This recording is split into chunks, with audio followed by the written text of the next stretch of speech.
Donald ট্রাম্পের কঠোর সামরিক হামলার হুমকিতে যখন বিশ্বে উদ্বেগ বাড়ছিল, তখনই পর্দার আড়ালে চলছিল এক ভিন্ন সমীকরণ।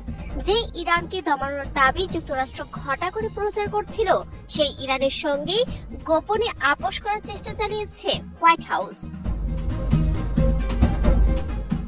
আন্তর্জাতিক সংবাদ মাধ্যম ফিনান্সিয়াল টাইমসের এক প্রতিবেদনে এমনই তথ্য উঠে এসেছে। বুধবার সংবাদ মাধ্যমটি জানায়, তেলের অস্বাভাবিক দাম বৃদ্ধি এবং ইরানের অপ্রত্যাশিত পাল্টা আঘাত হানার সক্ষমতা দেখে কৌশলী পরিবর্তন আনতে বাধ্য হয় ট্রাম্প প্রশাসন, যেখানে বলা হয়েছে সম্মুখ যুদ্ধের চেয়ে পর্দার আড়ালে সমঝোতাতেই বেশি আগ্রহী ছিল ওয়াশিংটন।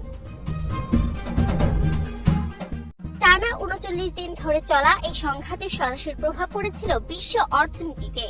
অপরিশোধিত তেলের দাম ব্যারেল প্রতি $১০০ ছাড়িয়ে যাওয়ায় মার্কিন অভ্যন্তরীণ রাজনীতিতে প্রবল চাপ তৈরি হয়।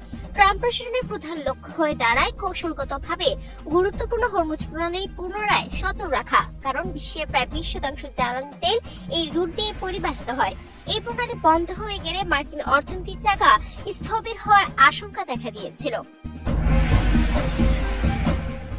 প্রতিবেদনে দাবি করা হয়, তেহরানকে আলোচনা টেবিলে আনতে যুক্তরাষ্ট্র একটি প্রভাবশালী এবং তুলনামূলক নিরপেক্ষ মুসলিম রাষ্ট্র হিসেবে পাকিস্তানকে বেছে নেয়। আর এই গোপন মিশনে মুখ্য ভূমিকা পালন করেন পাকিস্তানের সেনাপ্রধান জেনারেল আসিম মুনির।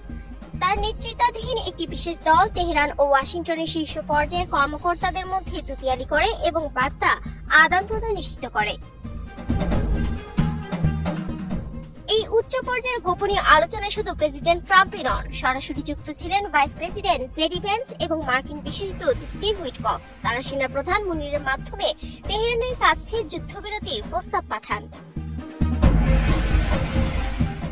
সবচেয়ে চমকপ্রদ তথ্য হলো, হোয়াইট হাউস প্রকাশ্যে দাবি করেছিল যে ইরান নাকি যুদ্ধের হাত থেকে বাঁচতে নিজেই যুদ্ধবিরতির অনুরোধ করেছে। যুক্তরাষ্ট্র এটিকে নিজেদের পূর্ণ সামরিক বিজয় হিসেবে ব্র্যান্ডিং করলেও ফাইন্যান্সিয়াল টাইমস বলছে বাস্তবতা ছিল ঠিক এর উল্টো। মূলত তেলের বাজার নিয়ন্ত্রণ এবং ইরানের সামরিক শক্তির কাছে বড় ধরনের ক্ষয়ক্ষতির হাত থেকে বাঁচতেই ওয়াশিংটন এই লুকোচুরির কূটনৈতিক তৎপরতা চালায়। Bangladesh News Times 24